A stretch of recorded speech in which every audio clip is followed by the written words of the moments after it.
BA second semester के सभी छात्रों को नमस्कार। आज हम लोग सेकेंड सेमेस्टर के 5वें यूनिट पर बात करेंगे, जिसमें विशेष रूप से India contact with south east Asia. तो हम देखें कि खासकर भारत का प्राचीन काल में दक्षिण पूर्व एशिया के साथ किस प्रकार संबंध स्थापित हुआ। अब यह है कि दक्षिण पूर्व एशिया की भौगोलिक स्थिति क्या है। तो अगर हम लोग मैप के अनुसार अगर देखें तो आप देख सकते हैं मैप में कि दक्षिण पूर्व एशिया के देश, ये सारे देश जो है दक्षिण पूर्व एशिया के देश हैं, जिनकी भौगोलिक स्थिति की बात करें तो भारत के दक्षिण में श्रीलंका, दक्षिण और पूर्व के कॉर्नर में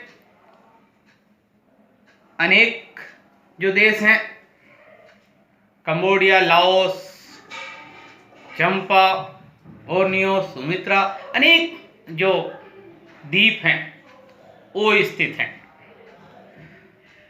अब हम देखें कि खासकर प्राचीन काल में दक्षिण पूर्व एशिया को किस नाम से हम जानते थे।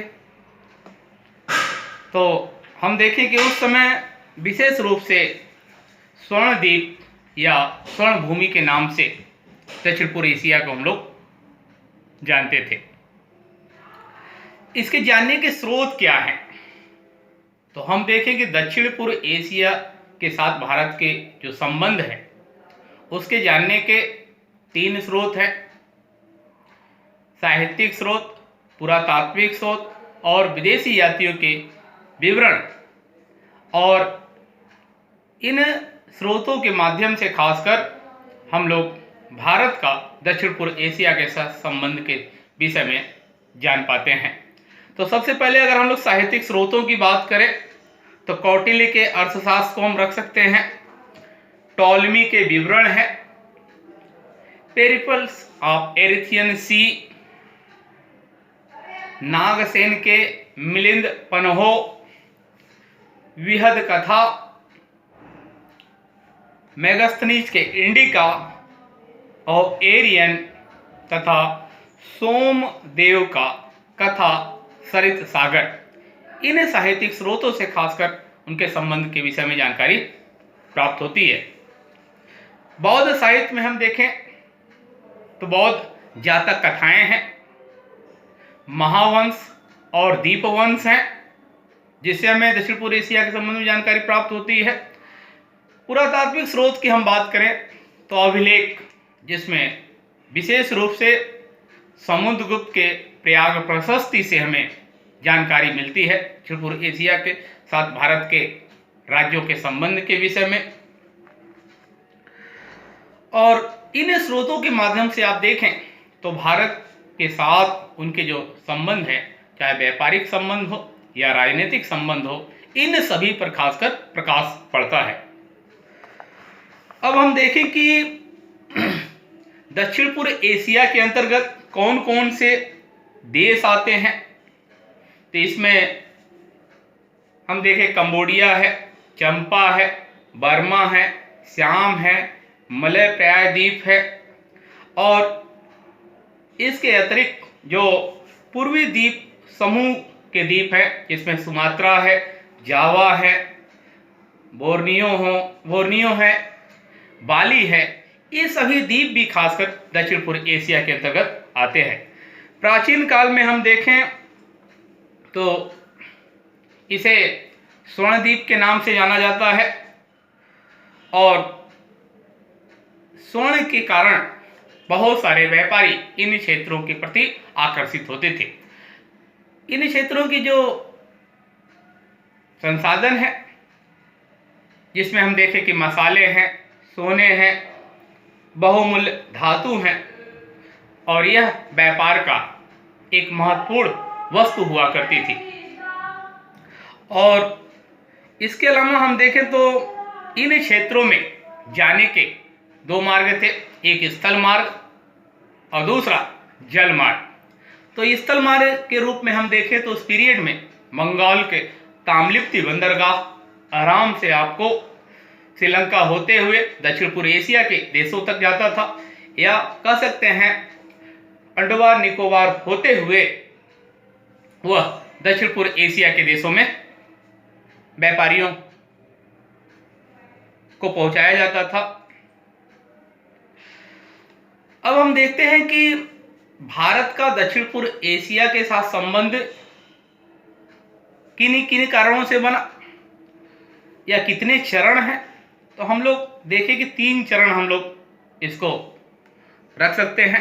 पहला है व्यापारियों के कारण भारत का दक्षिण पूर्व एशिया के साथ संबंध, दूसरा भारतीय धर्म और संप्रदाय के कारण, तीसरा भारतीय राजाओं द्वारा। तो सबसे पहले हम लोग बात करेंगे खासकर भारतीय व्यापारियों द्वारा।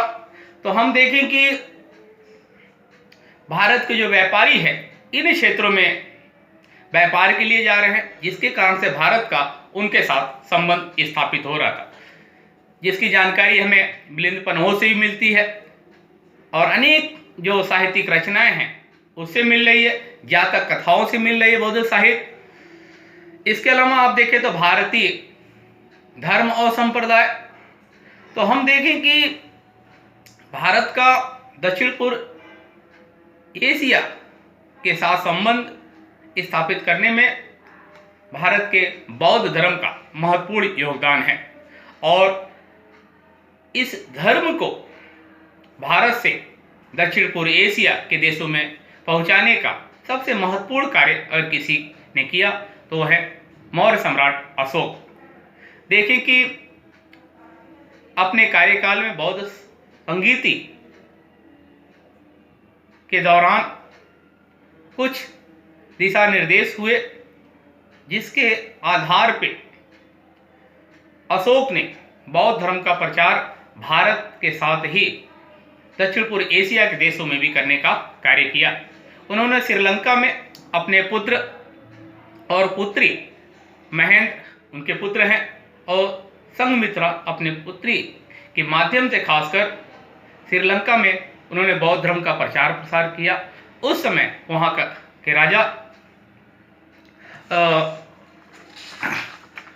के राजा देवानामप्रिय तीसरे के साथ उनके संबंध स्थापित हुए, जिसके कारण आप देखें तो श्रीलंका में बौद्ध धर्म का प्रचार प्रसार हुआ। दूसरा, 2 अन्य प्रचारक, जिसमें एक सोन और उत्तरा, इन दोनों को खासकर दक्षिण पूर्व एशिया के जो भिन्न भिन्न द्वीप थे उन क्षेत्रों में धर्म प्रचार की जिम्मेदारी दी गई थी। और इस प्रकार हम देखें कि बौद्ध धर्म के कारण या भारतीय धर्म संप्रदाय के कारण दक्षिण पूर्व एशिया के साथ भारत के संबंध स्थापित हुए। तीसरा कारण है या तीसरा संबंध का चरण है भारतीय राजाओं द्वारा। तो हम देखें कि भारत के जो भिन्न भिन्न राजवंश हैं या राजा हैं, उन्होंने भारत में ही केवल अपने साम्राज्य विस्तार नहीं किया, बल्कि भारत के बाहर भी उन्होंने अपने साम्राज्य विस्तार किए थे। जिसमें पहला नाम सौराष्ट्र के राजकुमार विजय का आता है, जिन्होंने लंका के क्षेत्रों में सर्वप्रथम अपना उपनिवेश स्थापित किया और अपने दादा के नाम पर श्रीलंका, जो ताम्रपाणी श्रीलंका का प्राचीन नाम था, उसकी जगह उसका नाम उन्होंने सिंघल रखा था। उसके बाद हम देखें तो खासकर समुद्रगुप्त के काल में समुद्रगुप्त ने भारत की विजय के पश्चात दक्षिण पूर्व एशिया के जो भिन्न भिन्न द्वीप थे वह उसके प्रभाव के कारण उनकी अधीनता स्वीकार करने के लिए राजी थे। और इस समय श्रीलंका के राजा मेघवर्ण हैं, जिन्होंने उपहारों के साथ अपने शिष्टमंडल को भारत भेजा था। और इस तरह आप देखें तो कहीं न कहीं एक सांकेतिक अधीनता समुद्रगुप्त की दक्षिण पूर्व एशिया के देशों ने भी स्वीकार की थी। उसके बाद है खासकर चोल राजवंश, तो हम देखें कि भारतीय इतिहास में चोलों को 2 बार पढ़ा जाता है, एक संगम काल में और एक 850 के बाद। तो इस डायनेस्टी के 2 महत्वपूर्ण राजा हैं, जिसमें राजराज फर्स्ट, जिन्होंने भारत की विजय के साथ ही दक्षिण पूर्व एशिया के देशों में भी अपने विजय अभियान को उन्होंने किया था। तो हम देखें कि श्रीलंका के उत्तरी क्षेत्रों की उन्होंने विजय की और वहाँ के प्राचीन राजधानी पोलंडुआ को ध्वस्त करके वहाँ पर उन्होंने अनुराधापुर की स्थापना की थी नई राजधानी के रूप में, और वहाँ पर नए एक शिव मंदिर का उन्होंने निर्माण किया था। और अपनी नौसेना की सहायता से उन्होंने बर्मा देश के खासकर कटाह का जो क्षेत्र है उन क्षेत्रों में भी उन्होंने अधिकार किया था। इस परंपरा को खासकर उनके पुत्र राजेंद्र चोल ने भी आगे बढ़ाया, और ऐसी अवस्था में दक्षिण एशिया के श्रीलंका देश को कि उन्होंने पूर्ण रूप से विजय की और वहाँ के राजा को कैद कर लिया था। उसके पश्चात हम देखें तो अपनी नौसेना के सहायता से दक्षिण पूर्व एशिया के जो द्वीप थे, जहाँ पर श्री विजय राज्य के जो शैलेंद्र साम्राज्य है उस पर उन्होंने अधिकार किया था, और अंतिम विजय खासकर कंडारम कटाह के क्षेत्रों की इन्होंने किया था। और इस तरह हम देखें तो खासकर भिन्न भिन्न चरणों में भारत का दक्षिण पूर्व एशिया के साथ सांस्कृतिक संबंध स्थापित हुआ, और जिस पर जो है आज भी प्रभाव हमें दक्षिण पूर्व एशिया के भिन्न भिन्न देशों में दिखाई देता है। ये 5वां यूनिट का लास्ट टॉपिक था। हम छात्रों से अनुरोध करते हैं कि आप इन वीडियो को देखिए, और जो भी छात्र अपनी समस्या कहना चाहता है हमारे YouTube पर भी लिख सकता है, फेसबुक पर भी लिख सकता है। आप सभी को बहुत बहुत धन्यवाद।